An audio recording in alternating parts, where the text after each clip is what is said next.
भी कोई कार्रवाई नहीं हो रही है, कोई सुनवाई नहीं हो रही है। विनेश भी बता रही है कि 2.5-3 महीने से हमारे दिमाग में सिर्फ यही चल रहा है कि क्या होगा, क्या आगे कुश्ती कर पाएंगे या नहीं कर पाएंगे। लोगों तक ये तक की सुनने आई है कि ये तो ख़त्म हो चुके थे, इसीलिए ये इन्होंने धरना किया है। कहाँ के ख़त्म हो गए? लेटेस्ट कॉमनवेल्थ गेम्स का गोल्ड मेडल जीता है विनेश, लेटेस्ट मेडलिस्ट है। बजरंग का इस ओलंपिक में मेडल आया। कहाँ के ख़त्म हो गए हम?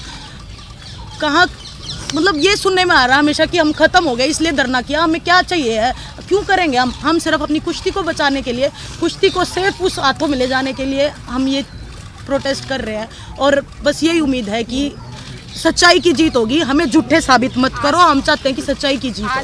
कमेटी पे भरोसा है आप पे? क्योंकि आंसू आ रहे हैं आपके बोलते बोलते, और 2 महीने का आप कह रही हैं टॉर्चर था, पहले भी बात की। कमेटी पे भरोसा है या सदस्य आप चाहती हैं बदली जाए वो जितने भी मेंबर्स हैं? कमेटी की तो रिपोर्ट ऑलरेडी सबमिट हो गई है, लेकिन विनेश जैसा ये पूरा प्रोसेस रहा, ढाई महीने पहले शुरू हुआ था।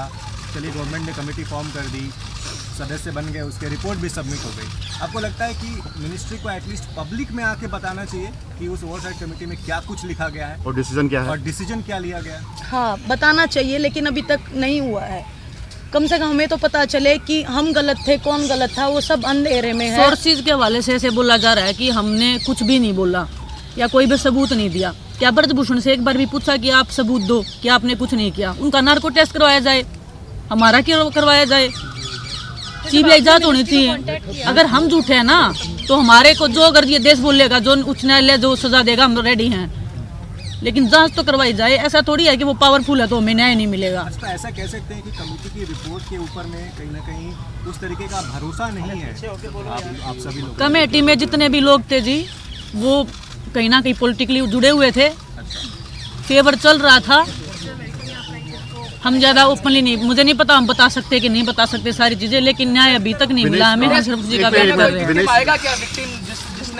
हैं। अगर भारतीय महिला पहलवान अपने आरोपों को लेकर गंभीर ना होती तो इस हद तक ना कहती कि नार्को टेस्ट करा लिया जाए, हम अगर झूठे हैं तो हमारी ही जांच हो जाए।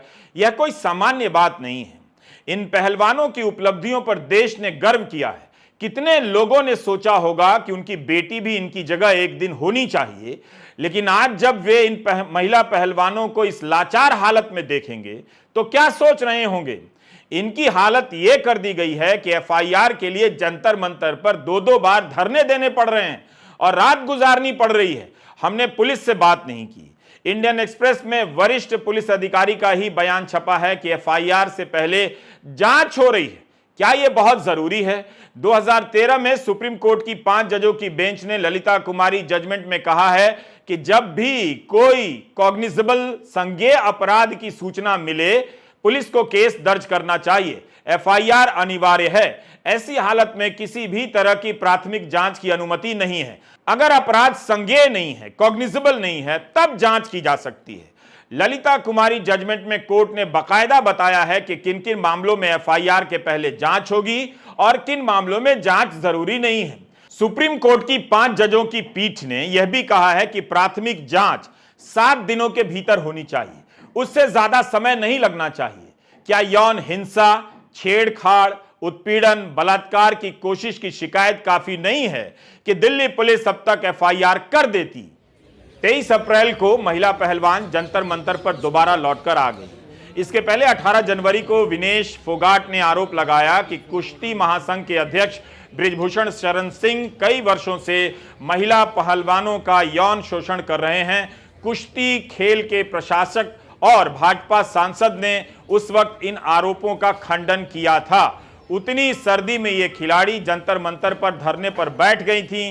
भारतीय ओलंपिक संघ की अध्यक्ष पीटी उषा हैं, उन्हीं को पत्र लिखा गया था।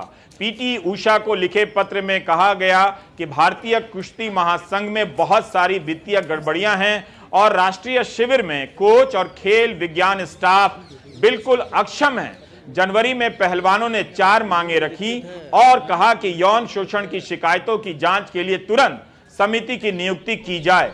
इसके अलावा कुश्ती महासंघ को भंग करने और अध्यक्ष को बर्खास्त करने की मांग भी दोहराई गई। तब बृजभूषण सिंह ने पद छोड़ने से इनकार कर दिया और कहा कि मेरे खिलाफ पहलवानों का विरोध शाहीन बाग का धरना है, जब खिलाड़ियों का दबाव बढ़ा तो भारतीय कुश्ती महासंघ की गतिविधियों को सस्पेंड कर दिया गया और बृजभूषण सिंह से पद छोड़ने के लिए कहा गया, मगर उन्होंने इनकार कर दिया, लेकिन उसके बाद इस्तीफा दे दिया। बृजभूषण सिंह 6 बार से सांसद हैं। उनकी ताकत और प्रभाव के बारे में कई अटकलें लगाई जाती हैं। खिलाड़ियों ने जनवरी में भारतीय ओलंपिक संघ की अध्यक्षा पीटी उषा को एक पत्र लिखा, जिस पर टोक्यो ओलंपिक के पदक विजेता रवि दहिया, बजरंग पूनिया के हस्ताक्षर थे। रियो ओलंपिक की कांस्य पदक विजेता साक्षी मलिक और विश्व चैंपियनशिप के पदक विजेता विनेश फोगाट और दीपक पूनिया ने भी इस पर हस्ताक्षर किए थे। क्या इन खिलाड़ियों की कोई हैसियत नहीं है? इनके आरोपों को गंभीरता से क्यों नहीं लिया गया? बजरंग पूनिया कोई साधारण खिलाड़ी नहीं है। आपको एक वीडियो दिखाता हूं और बताता हूं कि प्रधानमंत्री के निवास पर पहुंचकर भी आप उनकी पार्टी के सांसद के खिलाफ एफआईआर नहीं करा सकते हैं, चाहे आप बजरंग पूनिया ही क्यों ना हो। और बजरंगी आप लोगों का तुम्हारे ये पैर में इतनी चोट आई और तुम खेलते रहे, बाद में तुम्हारी पट्टी खोलने का निर्णय तुमने कैसे कर दिया आगे कि निकाल दो मुझे, जो होगा सो होगा, ऐसा मन कैसे बन गया? देखिए, पूरी लाइफ एक खिलाड़ी का सपना होता है ओलंपिक में देश के लिए अपने मेडल जीते और गोल्ड जीते, तो यही था। लास्ट बाउट थी तो डॉक्टरों ने बोला कि भाई टेप तो आपको करनी पड़ेगी, तो मैंने यही बोला कि भाई अभी टूट भी जाएगा तो क्या फ़ायदा, पहले मेडल जरूरी है। यह वीडियो 16 अगस्त 2021 का है। आपने देखा ना, प्रधानमंत्री मोदी ओलंपिक पदक विजेता